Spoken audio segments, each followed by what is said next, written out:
কৃষিকাজই যেন তার একমাত্র নেশা। সারাদিন নিজ গ্রামের অসুস্থ মানুষকে চিকিৎসা দিয়েও ছুটে যান নিজের বাগানের যত্ন নিতে। চিকিৎসা সেবার পাশাপাশি ড্রাগন ফলের চাষ করা শুরু করেছেন তিনি। তা দিয়ে নিজে তো লাভবান হয়েছেনই, পাশাপাশি স্থানীয়দের জন্য সৃষ্টি করেছেন কর্মসংস্থানের সুযোগ। সিরাজগঞ্জ সদর উপজেলার বহুলী ইউনিয়নের বর্মখোলা গ্রামের বাসিন্দা ইদ্দিস আলী পেশায় একজন পল্লী চিকিৎসক। কৃষক পরিবারে বড় হওয়ায় ছোটবেলা থেকেই কৃষিকাজের প্রতি অন্যরকম একটা ঝোঁক ছিল তার। আমি মূলত একজন গ্রাম ডাক্তার। জন্মগতভাবে আমরা কৃষক পরিবারে জন্ম, তাই কৃষির প্রতি একটা আন্তরিকতা, ভালোবাসা জন্ম থেকেই আছে। চিকিৎসা পরিষেবার পাশাপাশি বহুদিন ধরেই তিনি নানা ধরনের কৃষিপণ্য উৎপাদন করে আসছিলেন। ডাক্তারি পেশার পাশাপাশি আমি সব সময় কৃষি করতাম। আমি ধান করতাম, পাট করতাম, আখ করতাম, কালাই করতাম। উৎপাদন খরচ বেশি হওয়ায় খুব একটা লাভবান না হতে পেরে শুরু করেন উচ্চ মূল্যের বৈদেশিক ফল উৎপাদন। সেখানেও খুব একটা লাভবান হতে পারেননি তিনি। উৎপাদন খরচ এবং বাজার দরের সাথে সমন্বয় করে দেখা যায় যে কৃষিতে লস হচ্ছে। তখন প্রচলিত কৃষি বাদ দিয়ে আমি শুরু করলাম উচ্চ মূল্যের ফল ফসল। প্রথমেই শুরু করলাম আমি স্ট্রবেরি দিয়ে, তারপরে করলাম ক্যাপসিকাম, তারপরে রকমেলন, তারপরে হচ্ছে 12 মাসি তরমুজ। পরে স্থায়ীভাবে দেশি কিছু ফলের উৎপাদন করার চিন্তা করলেও স্থান সংকটে সেটিও করা হয়ে ওঠেনি তার।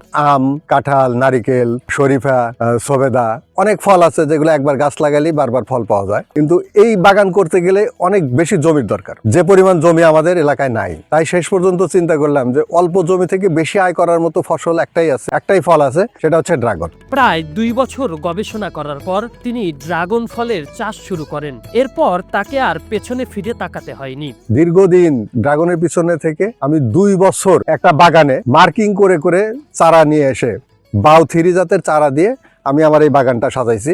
এখানে 2 বিঘা জমির মধ্যে বাউন্ডারি করা, কিন্তু আমার বাগান আছে 1.5 বিঘা জমিতে। আজ পর্যন্ত আমার এই জমি থেকে খরচ হয়েছে 8 লাখ প্লাস, এবং আমি এখান থেকে আর্ন করেছি নিয়ার অ্যাবাউট 12 লাখ, 12 লাখের কাছাকাছি। তার এই জমিতে অল্প কিছু রাসায়নিক সারের ব্যবহার থাকলেও বাকি ব্যবস্থাপনায় ব্যবহার করেন প্রাকৃতিক জৈব সার। আমার যে বাগানের ফল এটা কিন্তু ন্যাচারাল। আপনারা দেখেন আমার বাগানে আমি কিন্তু যে সার ব্যবহার করি, গাছের গোড়ায় দেখলে বোঝা যাবে আমি শুধুমাত্র জৈব সার ব্যবহার করি। রাসায়নিক সার ব্যবহার করি না তা না, কিন্তু পরিমাণে খুবই কম। তার স্বপ্নের কৃষি উদ্যোগের ফলে ওই এলাকায় বেশ কিছু মানুষের কর্মসংস্থান হয়েছে।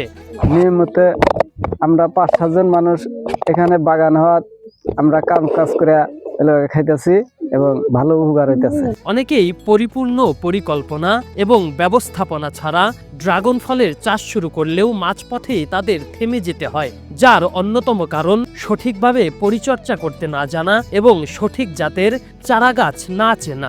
ভিডিও দেখে কেউ যদি উদ্বুদ্ধ হয়ে ড্রাগন করতে যায় তাহলে সে লস খাবে, এবং অনেকেই লস খাইছে এবং বাগান ভেঙে ফেলছে। কারণ তাদের হয়তো জাত ভালো ছিল না, না হলে তাদের ম্যানেজমেন্ট ভালো ছিল না, যে কোনো ভাবেই হোক তারা লস খাইছে এবং বাদ দিচ্ছে। এটাকে আগে জানতে হবে, বুঝতে হবে, যেটাই করি না কেন। ঔষধি গুণাবলী থাকায় ড্রাগন ফলের বাড়তি চাহিদা রয়েছে। ডায়াবেটিক্স সহ অন্যান্য রোগে আক্রান্তদের জন্য ডাক্তাররাও এই ফল খাওয়ার পরামর্শ দেন।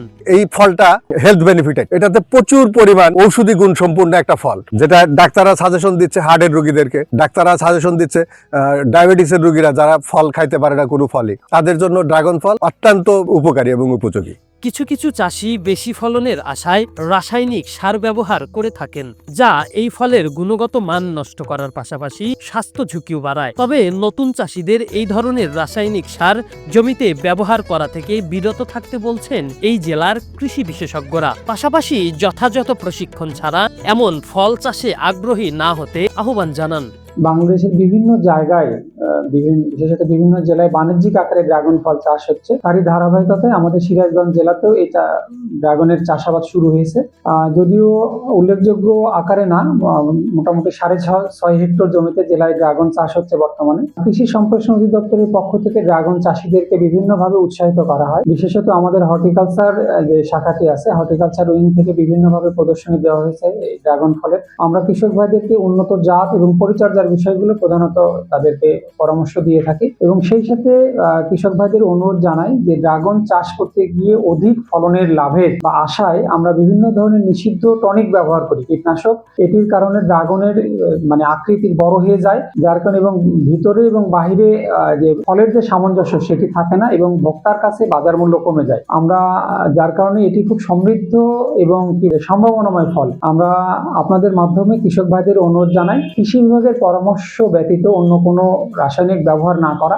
যদি আমরা এই ফলটির যথাযথভাবে পরিচর্যা করতে পারি, এর বাজার মূল্য খুবই ভালো। বিশেষত আমরা নিরাপদ যে ফসলের বা সবজির বা ফলের যে স্বপ্ন দেখি ড্রাগনের দ্বারা সেটি সম্ভব। তবে এ ধরনের বিদেশি ফলের চাষাবাদ আমাদের দেশের কৃষিতে ইতিবাচক ভূমিকা রাখছে। পুষ্টিগুণের পাশাপাশি মানুষের কর্মসংস্থান তৈরি করায় সমাজের বেকারত্ব কমছে। সঠিক পরিকল্পনা ও গবেষণা করে ড্রাগন ফলের চাষ করলে নিজে লাভবান হওয়ার পাশাপাশি দেশের জন্য ভালো কিছু করা সম্ভব।